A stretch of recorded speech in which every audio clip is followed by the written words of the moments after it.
Olá, Elis Hortana. Eu sou a professora Daniela Porto, sou professora de Direito Constitucional e de Direitos Humanos. Hoje aqui nós vamos trabalhar um módulo de questões de direitos humanos. Nós vamos focar só na teoria geral dos direitos humanos, ok? O nosso trabalho hoje, ele vai favorecer questões da banca IBFC, ok? Para você ficar craque para o seu concurso aí de agente de segurança pública. Pessoal, nós estamos no YouTube. Se você não for inscrito aqui no canal ainda do LJ, se inscreva, dê aqui o seu joinha. Na descrição do vídeo aqui embaixo nós temos um link para você poder baixar o material de apoio, você acompanhar essa aula e você treinar na sua casa mais tarde, ok? Então vamos lá.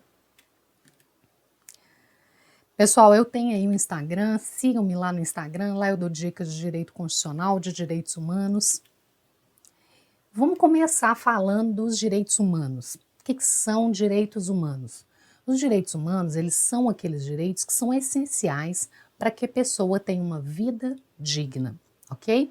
Os direitos humanos, eles são decorrentes da nossa condição, da sua condição e da minha condição humana de pessoa. Então, você é gente, eu falo assim com meus alunos, você é gente, que eu sou mineira, né? Você é gente, então você tem direitos humanos, você é titular de direitos humanos. Se você é uma pessoa humana, você é titular de direitos humanos, assim como eu também sou, ok? Os direitos humanos, pessoal, eles não foram conquistados, eles não foram reconhecidos em um só momento da história. Os direitos humanos, eles têm várias características e hoje nós vamos pontuar isso ainda. Mas uma das características dos direitos humanos é a historicidade. Ao longo da história, ao longo de vários eventos históricos, os direitos humanos foram sendo reconhecidos, ok? Então vamos aqui nos slides para eu mostrar alguns pontos interessantes para vocês. Vamos lá. Pessoal, isso aqui, esses momentos são momentos de manifestações incipientes, pequenininhas. É como se fosse um germezinho, um brotozinho daquilo que a gente veio chamar de direitos humanos, ok? Nós vamos comentar. Isso aqui essa parte da esquerda aqui do slide, a gente não fala ainda que tem direitos humanos não, tá? Mas a gente já pode falar que na democracia ateniense, na República Romana, sobre a participação do cidadão em questões do Estado. Isso é direito humano? É direito de você participar de questões do Estado. Na Idade Média, a gente tem aqui a Magna Carta. A Magna Carta foi um documento muito importante, assinada contra Augusto pelo rei João Sem Terra, em que, nesse documento, ele limitava seus próprios poderes. Como assim um rei limitou seus próprios poderes? Limitou por pressão da burguesia, ok? Então, e aí depois a gente vem aqui na Revolução Inglesa, isso aqui aconteceu na Inglaterra também, tá? Magna Carta na Inglaterra, Revolução Inglesa no século XVII, a gente tem documentos muito importantes aqui. Petition of Rights, a Lei do Habeas Corpus e o Bill of Rights. Esses documentos, pessoal, foram importantes porque eles valorizavam o indivíduo. A Lei do Habeas Corpus, por exemplo, fala de liberdade de locomoção, né? Outros documentos aí desse período do século XVII na Inglaterra, eles vão limitar também o poder absoluto do rei. E a Lei do Habeas Corpus, se vocês pararem para pensar, ela também limita o poder absoluto do monarca. Por quê? Porque ele não pode sair prendendo assim à torta e à direita, entendeu?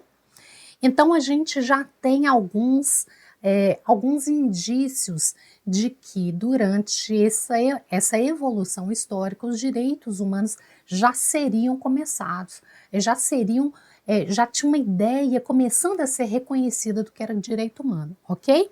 Mas os doutrinadores, eles falam que os direitos humanos nasceram aqui no século XVIII.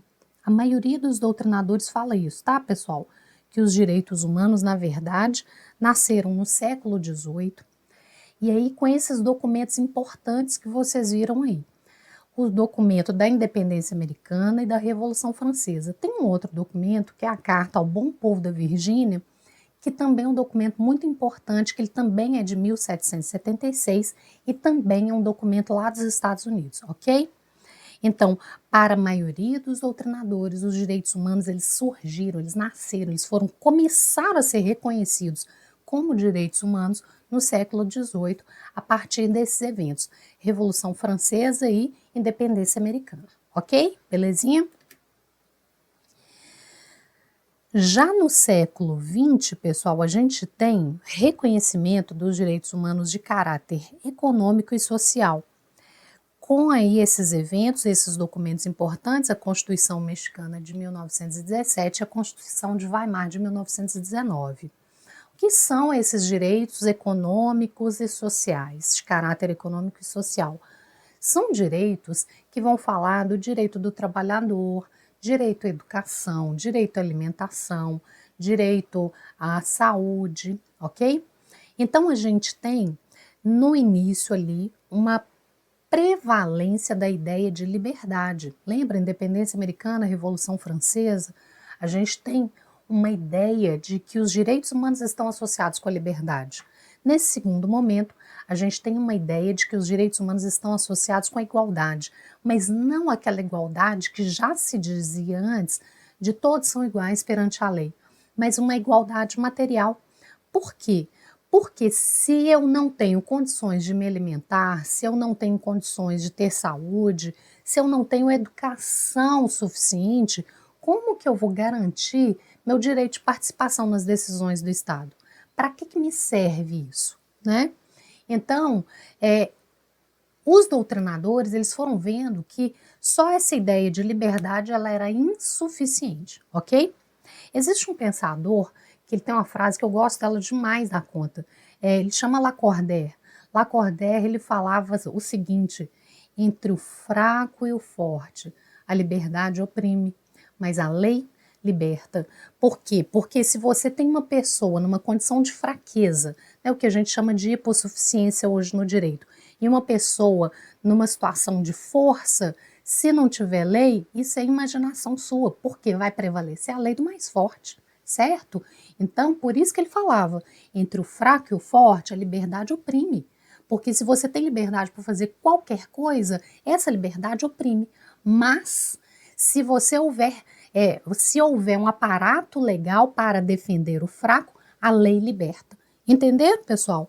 Essa ideia está relacionada com esse reconhecimento dos direitos humanos de caráter econômico e social, ok? Então vamos prosseguir aqui. Os direitos humanos, eles foram positivados no âmbito internacional através de algumas normas internacionais. A gente tem a Convenção de Genebra, que é importantíssima, uma norma importantíssima, que ela falava sobre regras de tratados, falava, não fala, né? Sobre regras de tratados, de leis internacionais, e ela também fala sobre direito humanitário, que é aquele direito que vai tratar de situações de guerra, ok? A intenção da Convenção de Genebra era evitar esses horrores de guerra. Deu certo? Não, logo depois disso teve a Primeira Guerra Mundial. Com o evento da Primeira Guerra Mundial, os vencedores da guerra se uniram e formaram a Liga das Nações Unidas. A intenção desse agrupamento de nações era que não houvesse mais guerras, ok?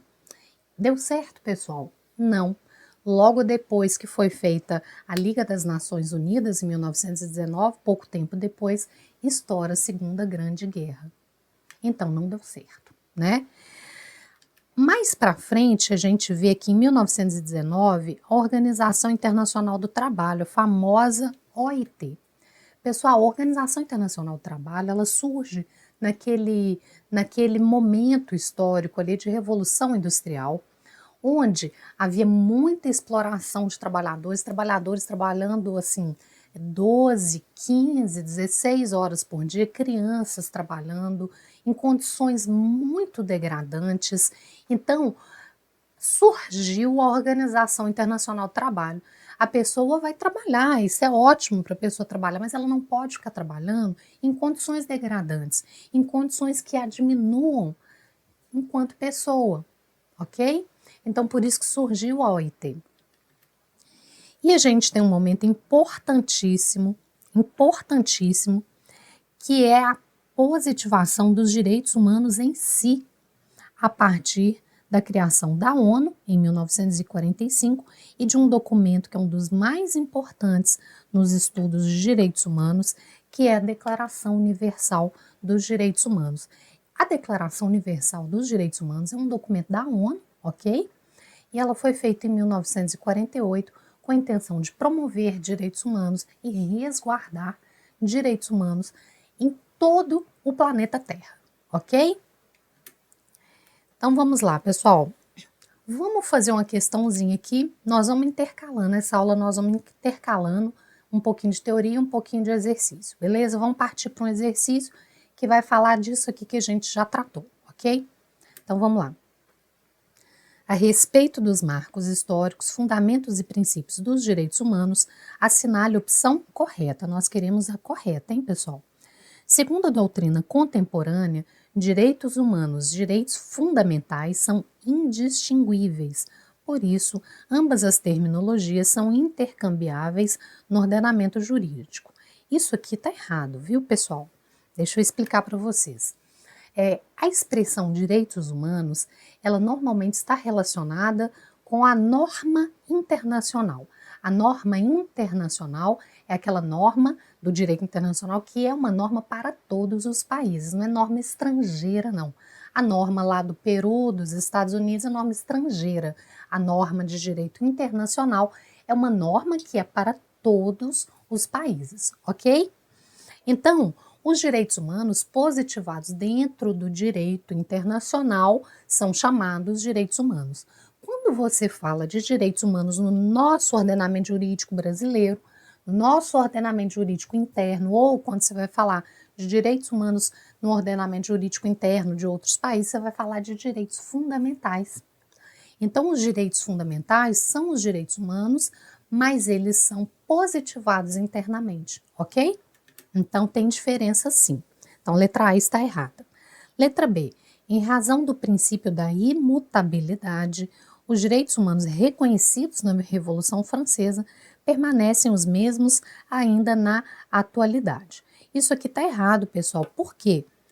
Porque houve uma evolução. Não é que os direitos humanos tenham sido substituídos, mas a eles foram agregados novos direitos. Nós não nos estagnamos no patamar de reconhecimento de direitos humanos da época da Revolução Francesa, ok? A dignidade da pessoa humana, princípio basilar da Constituição Federal de 1988, é fundamento dos direitos humanos. Certinho, dignidade da pessoa humana. Isso aqui está certo. Achamos a nossa assertiva. Vamos ver o que está errado na letra D. O reconhecimento dos direitos humanos de caráter econômico e social ocorreu com a independência americana no ano de 1776. Não. Isso aqui aconteceu em 1917 e 1919 com as constituições mexicana e de Weimar. Ok? Pessoal, questão 1 assertiva correta é a letra C de casa, então. Vamos prosseguir. Vocês lembram que eu falei que os direitos humanos têm características e uma delas é a historicidade? Nós vamos ver outras características agora dos direitos humanos. Então vamos lá, pessoal. Universalidade. Os direitos humanos não são só para mim e para você. Os direitos humanos são para todos. É aquela famosa frase da professora Daniela Mineira. Você é titular de direitos humanos. Então, pessoal, qualquer pessoa, qualquer ser humano é titular de direitos humanos, ok? Basta ter a condição humana de pessoa para ser titular de direitos humanos, ok? Então, direitos humanos são universais. Historicidade, a gente já comentou, os direitos humanos não foram reconhecidos em um momento único, mas ao longo da história. Inalienabilidade, eles não podem ser vendidos, os direitos humanos não podem ser vendidos. Irrenunciabilidade, eu não posso renunciar, por exemplo, à minha liberdade. Eu gosto de falar assim que às vezes uma pessoa gosta muito da outra e fala, poxa vida, eu gosto tanto de você, mas tanto que eu vou renunciar à minha liberdade e eu vou me tornar sua escrava. Não pode, ok? Não, mas eu faço um contrato, a gente assina, beleza, reconhece, firma. Não é válido. Por quê? Porque você aniquila um direito humano fundamental que é a liberdade, ok? Imprescritibilidade. Pessoal, quando a gente ouve muito falar, prescreveu, não tem como, aquela ação prescreveu, não tem como punir o sujeito que matou alguém. Prescreveu é porque passou tempo demais. Então o Estado ele perde o direito de punir aquele sujeito, entendeu? Então a prescrição ela é uma perda de direitos. Os direitos humanos, por sua vez, são imprescritíveis. O decurso do tempo não aniquila os nossos direitos humanos. Eu tenho direitos humanos. Eu tinha direitos humanos quando eu tinha 10 anos, quando eu tinha 15, quando eu tinha 20. Eu tenho direitos humanos agora. Quando eu fizer 60, eu vou ter direitos humanos. 70, 80, 90. Se eu viver até os 100 anos, meus direitos não vão ter prescritos. Meus direitos humanos não serão prescritos pelo decurso do tempo. Eu vou continuar a ter direitos humanos. Se você aí do outro lado chegar até o centenário, que bom que será, porque você também vai continuar a ser titular dos direitos humanos que você tem hoje. Eles não prescrevem com o decurso do tempo, ok? Inexauribilidade. Você se lembra que a gente falou agora mesmo que eles têm uma característica de historicidade, foram sendo reconhecidos ao longo do tempo? Se isso já aconteceu antes, pode acontecer novamente. Reconhecimento de novos direitos. Então, eles não se exaurem naqueles que já estão positivados. Pode haver reconhecimento de novos direitos na condição de direitos humanos, ok? Eles são absolutos ou relativos, pessoal? Vamos falar sobre isso aqui. Os doutrinadores antigos, Kant, Bobbio, eles falavam que os direitos humanos, eles decorrem de uma condição absoluta e intrínseca do ser humano, que é a dignidade do ser humano. Portanto, eles entendiam que os direitos humanos são absolutos. A doutrina mais moderna entende que os direitos humanos não são absolutos, eles são relativos, ou seja, eles são limitáveis pela Constituição ou por outras leis. Vamos dar um exemplo aqui. Direito à vida é um direito humano, certo? É um direito essencial, certo? Certo. Na nossa Constituição Federal, a gente tem alguma ressalva ao direito à vida, proteção do direito à vida? Lá no artigo 5º, a gente fala que é inviolável no caput, né? O direito à vida. Mas lá para frente, a própria Constituição, ela fala que são vedadas pena de morte. Aí tem uma vírgula. Salvo em caso de guerra declarada nos termos do artigo 84, inciso 19. Temos aí uma exceção, a proteção do direito à vida. Quer ver outros exemplos? E a gente está falando da Constituição agora, mas eu vou dar um exemplo para vocês de lei que limitam o direito à vida. Código Penal. O Código Penal, ele fala que o aborto é crime, mas o Código Penal excepciona duas hipóteses do crime. Então, existe um permissivo, porque o Código Penal ele tem uma hierarquia de lei, tá? O Código Penal ele dá dois permissivos legais para a prática de aborto. Quando a mulher foi estuprada e em razão disso ela se tornou gestante, então ela tem permissão da lei para abortar nesse caso, e quando a gestação ela colocar em risco a vida da gestante. Então aí você tem dois bens jurídicos do mesmo tamanho, é a vida do feto e a vida da gestante. Então aí, como você tem um conflito de bens jurídicos com o mesmo valor, é a vida do feto ou a vida da gestante, você pode optar por qual vida você vai proteger, se é da gestante ou do feto. Se escolher da gestante e a gestação for uma gestação que vai provocar a morte dela, então aí pode abortar para salvar a vida da gestante, ok? Então são os dois permissivos legais. Professora, eu ouvi falar de aborto de anencefalo, não é liberação de aborto de anencefalo, tá? Porque o STF teve uma decisão lá e ele entendeu que o anencefalo, por não ter cérebro, não é pessoa. Então, na verdade, você não estaria abortando, porque não é pessoa que está lá dentro do ventre daquela mulher, porque não tem cérebro, entendeu? Essa foi a justificativa do STF para permitir a interrupção da gestação do anencefalo, ok? Eles são indivisíveis, pessoal. O que é isso, professora? Não é que você vai pegar e não vai dividir a vida, não é isso, não é por aí não. Eles são indivisíveis, você precisa interpretar um direito humano pensando no outro direito humano. Então você faz uma interpretação pensando num sistema, eles meio que se complementam, ok? E eles são transnacionais, a transnacionalidade, pessoal. Quando eu falo de transnacionalidade, eu estou querendo dizer que um estrangeiro que vem aqui para o Brasil, ele continua mantendo o direito à vida, direito à liberdade, ok? E aí, pessoal, não é pelo fato de ele ter outra nacionalidade que vai fazer com que aqui no nosso país ele perca os seus direitos humanos. Mas tem uma outra situação também, que é a situação do apátrida. O apátrida é aquela pessoa que não tem um vínculo de nacionalidade com nenhum país. E o apátrida, você pensa, poxa vida, ele não tem nacionalidade, ele não tem direito humano. Então, não. O apátrida também é titular de direitos humanos. Então, não depende de ser nacional de país nenhum, ok? Então, essa característica de transnacionalidade é muito importante. Vamos fazer uma outra questãozinha aqui. Os direitos humanos não nasceram em um momento histórico único, mas surgiram conforme a evolução das sociedades. Aqui a gente tem uma característica, né, que é a historicidade. Além disso, não estão sujeitos a rol taxativo. O que é rol taxativo, pessoal? Rol taxativo é aquele rol que fala assim, tais direitos são esse, pronto, acabou. Isso é rol taxativo. O rol dos direitos humanos é exemplificativo, ou seja, não se exaurem naqueles que já estão positivados. Então, qual que é essa outra característica aqui?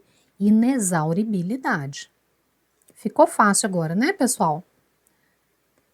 Acha aí a letra para mim, enquanto eu escrevo aqui. Inexauribilidade. Historicidade, inexauribilidade. Qual que é a letra? Fácil demais essa, né, pessoal? Letra D, de dado. Vamos para a próxima, né, pessoal? Próximo tema é gerações ou dimensões de direitos humanos. A primeira coisa que nós vamos falar aqui é sobre essa terminologia, gerações ou dimensões de direitos humanos. Houve um doutrinador, um jurista chamado Karel Vazak. Ele parou para pensar nos direitos humanos e ele percebeu que os direitos humanos eles tinham uma semelhança com o lema da Revolução Francesa, que é liberdade, igualdade, fraternidade. Então ele classificou esses direitos humanos em gerações. Os direitos humanos de primeira geração são aqueles direitos que estão relacionados com a liberdade. Os direitos humanos de segunda geração são aqueles que estão relacionados com a igualdade material. E os direitos humanos de terceira geração seriam aqueles associados à fraternidade ou à solidariedade, ok? Acontece que essa expressão geração, ela nos dá a ideia de gerações. Uma geração vem substituindo a outra, certo? Certo, só que os direitos humanos que vieram a ser reconhecidos posteriormente, eles não substituíram os primeiros. Eles acresceram, eles se somaram aos primeiros, entenderam? Então não houve substituição, não houve sobreposição. Então alguns doutrinadores mais modernos, eles questionam essa nomenclatura de gerações e eles preferem usar dimensões de direitos humanos, ok? Então vamos falar aqui, já falei que direitos de primeira geração, estão associados à liberdade. A gente fala aí de direitos civis ou políticos, direitos civis e políticos. Direitos civis, pessoal, são aqueles direitos que estão associados com a liberdade, ok? Aqui no Brasil são nossos direitos fundamentais ali do artigo 5º, tá bom? Liberdades públicas oponíveis ao Estado, ação negativa do Estado, ou liberdades de defesa, direitos de defesa. Você pode pensar assim também, às vezes cai isso na prova, tá? De defesa. Defesa contra quem? Defesa contra o Estado. Por quê? Porque o que se priorizava naquele momento é que o Estado absolutista não fizesse intervenção na minha esfera privada. Entendeu? Então, eles defendiam a liberdade. Quais documentos estão associados a essa fase de elaboração? A Carta Magna, Declaração de Direitos do Povo da Virgínia, Independência Americana e Revolução Francesa. Já os direitos de segunda geração ou dimensão, eles seguem o lema da igualdade. São direitos econômicos, sociais e culturais, como, por exemplo, direito à educação, direito à alimentação, direito à moradia. São direitos que vão dar para você e para mim condições para que eu tenha um mínimo existencial digno, para que eu tenha condições mínimas de existência digna, porque não adianta se eu tenho liberdade diante do Estado, se eu tenho direito à participação política, mas eu estou morrendo de fome. Eu não vou pensar em política se eu estiver morrendo de fome.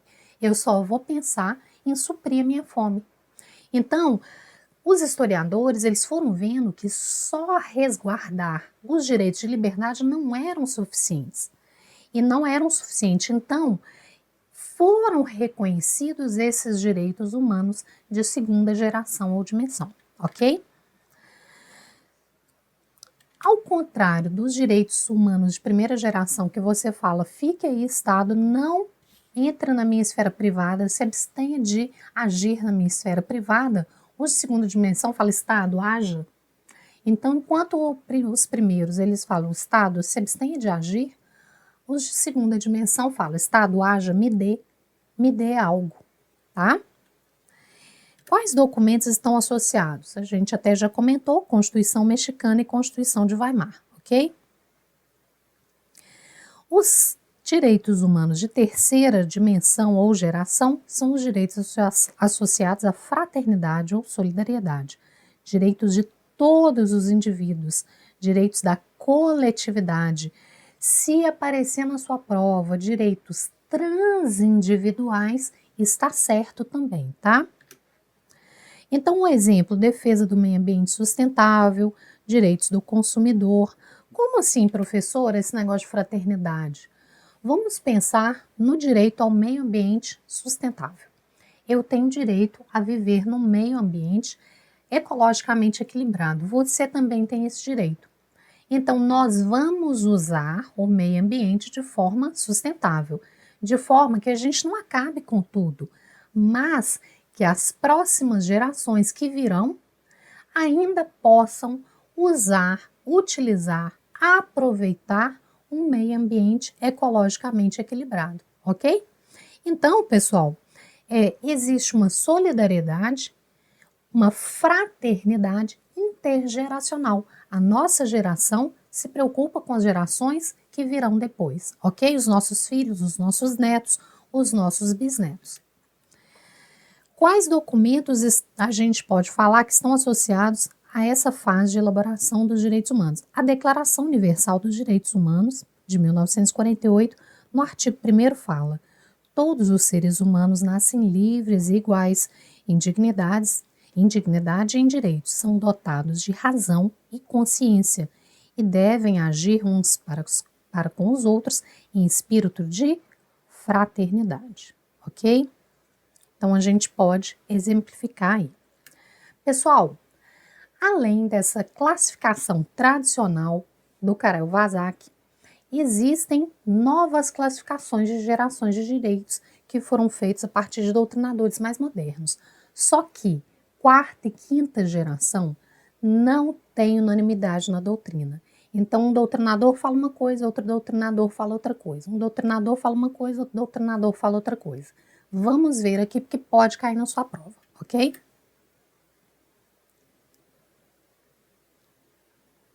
Os direitos de quarta geração ou dimensão de direitos humanos, eles podem ser descritos por Norberto Bobbio de uma forma e por Paulo Bonavides de outra forma.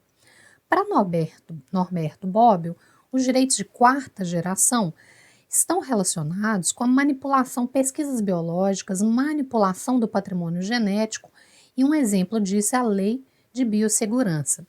Para Paulo Bonavides é diferente, ok? Vamos ver que Paulo Bonavides é um doutrinador nosso, tá? Brasileiro. Vamos ver o que ele fala. Ele fala que os direitos de quarta geração são tutela da democracia, direito à informação e pluralismo político.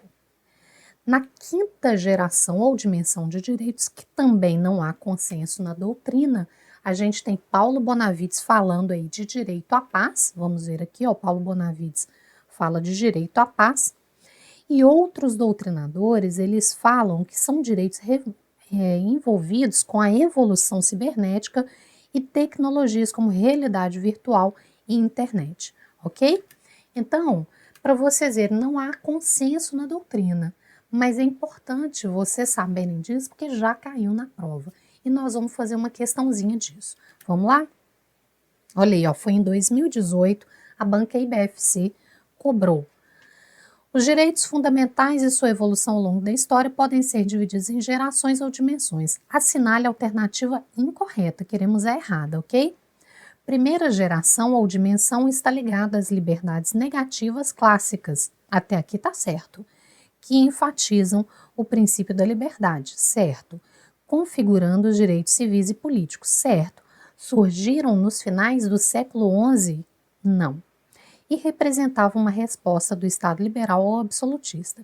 Pessoal, século XI, pessoal, é do ano 1001 até o ano 1100. Nesse período da história não teve conquista de direitos humanos de primeira geração, não, tá? Então, ó, isso aqui é ano 1001 até o 1100. Então, o que está errado é só isso aqui. Já achamos a questão errada. Vamos ler as outras, tá? A Revolução Industrial foi o grande marco dos direitos de segunda geração, certo? Que se relacionam com as liberdades positivas, reais ou concretas, assegurando o princípio da igualdade material entre o ser humano. Os princípios da solidariedade ou fraternidade são características dos direitos de terceira geração ou dimensão, sendo atribuídos às formações sociais que protegem os interesses de titularidade coletiva ou difusa, não se destinando especificamente à proteção dos interesses individuais de um grupo ou de um determinado Estado, mostrando uma grande preocupação com as gerações humanas. Olha a solidariedade intergeracional. Os direitos fundamentais de quarta geração ou dimensão são decorrentes da evolução de engenharia genética. Isso aqui, né, na visão de Norberto Bobbio. Alguns doutrinadores consideram a evolução cibernética e tecnológica, como a realidade virtual e a internet, direitos de quinta geração. Ok? Pessoal, vamos falar um pouquinho aqui de como que os nossos tratados, eles funcionam, eles se colocam, os nossos tratados de direitos humanos se colocam no nosso ordenamento jurídico. O nosso ordenamento jurídico, ele tem essa forma escalonada e hierárquica. Então, vamos falar de hierarquia. Quando a gente fala em hierarquia, quem manda mais, quem manda menos, né? O que está em cima manda nos que estão embaixo, ok? Então, vamos lá. Aqui em cima, vamos supor que isso aqui é o nosso ordenamento jurídico, tá? Aqui em cima, a gente tem uma coisa que a gente chama de bloco de constitucionalidade.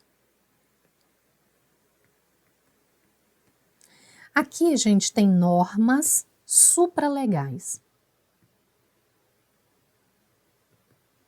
Aqui a gente tem normas legais e aqui a gente tem normas infralegais. Ok? Os nossos tratados para nossa matéria de direitos humanos, que são tratados internacionais de direitos humanos, eles estão em duas posições no ordenamento jurídico brasileiro. eles estão aqui.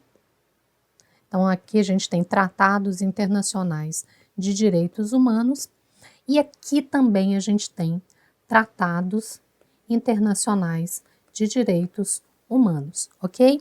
Então, nós temos tratados internacionais de direitos humanos em duas posições hierárquicas aqui no nosso ordenamento jurídico brasileiro. Vamos passar para frente que eu vou explicar melhor para vocês. Olha aqui. No artigo 5º, parágrafo 3º, a Constituição da República fala: os tratados e convenções internacionais sobre direitos humanos que forem aprovados em cada casa do Congresso. Quais são as casas do Congresso? Senado Federal e Câmara dos Deputados. Em 2 turnos, ou seja, vota uma vez na Câmara, passou, vota outra vez na Câmara, passou, vai para o Senado, vota uma vez no Senado, vota outra vez no Senado. Só que para passar tem que ter 3/5 dos votos dos respectivos membros. Se esse tratado internacional for aprovado dessa maneira, ele tem hierarquia equivalente à emenda constitucional. Então, ele vai estar aqui, ó, ele vai ser esse aqui que vai estar no bloco de constitucionalidade, ok? E se ele não for aprovado com esse quórum, onde que ele vai estar? Normas supralegais. Existe uma pergunta que vai falar assim para você, às vezes nas provas caem assim: os tratados de direitos humanos que foram internalizados no ordenamento jurídico brasileiro antes da emenda constitucional 45 de 2004 têm status de... Por que que eles perguntam? E a hora que você vê emenda constitucional 45 de 2004, o que é isso?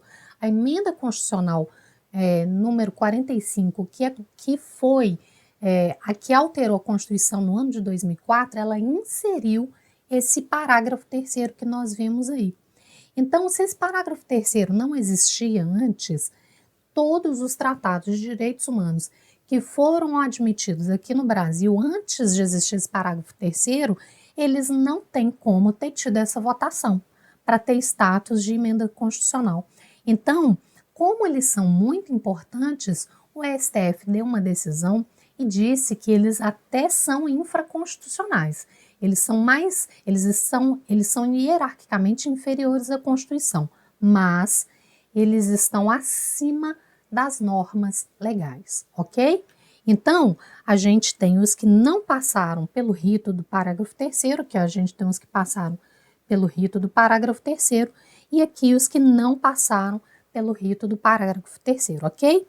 Então, a gente tem essas duas hierarquias aí de tratados de direitos humanos. A gente tem uma súmula vinculante número 25, que ela é decorrente dessa ideia, pessoal. Ela decorre dessa ideia de que os tratados de direitos humanos que não foram internalizados pelo rito do parágrafo 3º do artigo 5º, esses tratados eles são normas supralegais. Logo, a gente tem um tratado que foi internalizado, foi recebido no Brasil em 1992, que é o famoso Pacto de São José da Costa Rica. Nós temos o Pacto de São José da Costa Rica, lá no artigo 7º, uma menção de que não haverá prisão civil por dívida. E a única ressalva é a do inadimplemento de alimentos, né? Não pagou pensão alimentícia, pode prender. A nossa Constituição, ela menciona que não haverá prisão civil por dívida, salvo a do inadimplemento inexcusável de alimentos e a do depositário infiel. A prisão do depositário infiel ela era regulamentada pelo Código de Processo Civil de 1973 e pela Lei de Alienação Fiduciária. Vamos voltar aqui para vocês verem onde está o CPC de 73 e a Lei de Alienação Fiduciária. São as normas que regulamentavam a prisão civil do depositário infiel. E onde está o Pacto de São José da Costa Rica ou a Convenção, ou o Pacto de São José da Costa Rica ou Convenção Americana de Direitos Humanos? É o mesmo documento. Onde? Vamos colocar um nome mais chique, né? Convenção Americana de Direitos Humanos, ou Pacto de São José da Costa Rica. Por que ela está aí? Porque ela é um tratado internacional de direito humano que não está no bloco de constitucionalidade, mas está acima das normas legais. ela é uma norma supralegal.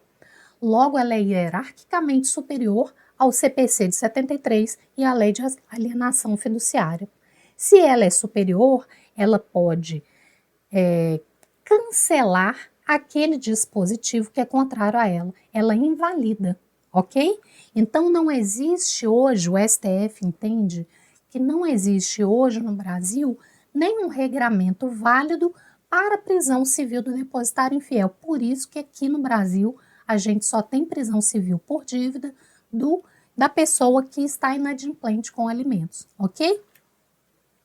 E é isso que fala a súmula vinculante 25.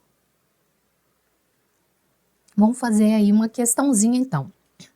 A doutrina, os tratados, a gente quer a certa, né, pessoal?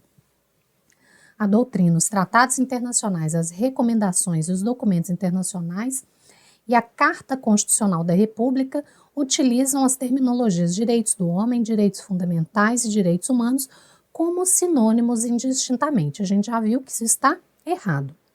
Uma das principais características dos direitos humanos é a historicidade, certo, né, pessoal? Nesse sentido, os direitos humanos referem-se a todos os membros da espécie humana, só que isso aqui não é historicidade, isso aqui é universalidade, tá? Então, essa aqui está errada. Letra C, os tratados internacionais de direitos humanos que forem aprovados em cada casa do Congresso Nacional em 2 turnos, por 3/5 dos votos, serão equivalentes a normas supralegais. Não, se passar por esse rito, são equivalentes a emendas constitucionais. O Pacto de São José da Costa Rica, ou Convenção Americana de Direitos Humanos, não revogou o inciso 67 do artigo 5º da Constituição, apenas fez com que a legislação hierarquicamente inferior tivesse a sua eficácia paralisada. Achamos a certa é a letra D de dado. Questão 4, letra D de dado. Pessoal, só para finalizar, nós vamos falar aqui de 2 teorias importantes dos direitos humanos. Teoria justnaturalista e teoria positiva dos direitos humanos. Então, a teoria justnaturalista, ela tem aquela ideia de que os direitos humanos eles vêm de uma ordem suprema, universal, divina, que é inderrogável. Então, você tem aí aquilo que a gente chama de direitos do homem. São direitos não positivados. Eles vêm dessa ordem suprema, ok?